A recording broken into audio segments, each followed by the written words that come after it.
ሶስት ተመሳሳይ የሚመስሉ ነገሮች ነገር ግን የተለያዩ አንደኛ ጂሜል እና ኢሜል ኢሜል a way to send or receive a message online ሲሆን ጂሜል ያንን የምናሳካበት አፕሊኬሽኑ ወይም ሰርቪስ ነው ጂሜል ኦር ጉግል ሰርቪስ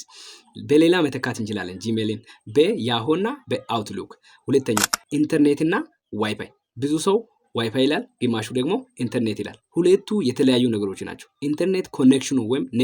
ኔትወርክ ብለን የምናወራው ሲሆን ዋይፋይ ዋይርሌስ አክሰስ ነው ቱ ዩዝ ኢንተርኔት ማለት ነው ዋይርሌስሊ ኢንተርኔትን አክሰስ የምናደርግበት ወይ ዋይፋይ ይባላል ልክ ውሃና ቦምባ ማለት ነው ውሃውን እንደ ኢንተርኔት ቦምባውን ደግሞ እንደ ዋይፋይ ማለት ነው the last one is ዌብሳይት እና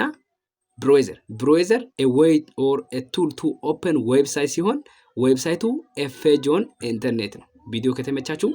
ላይክ አድርጉ have a nice time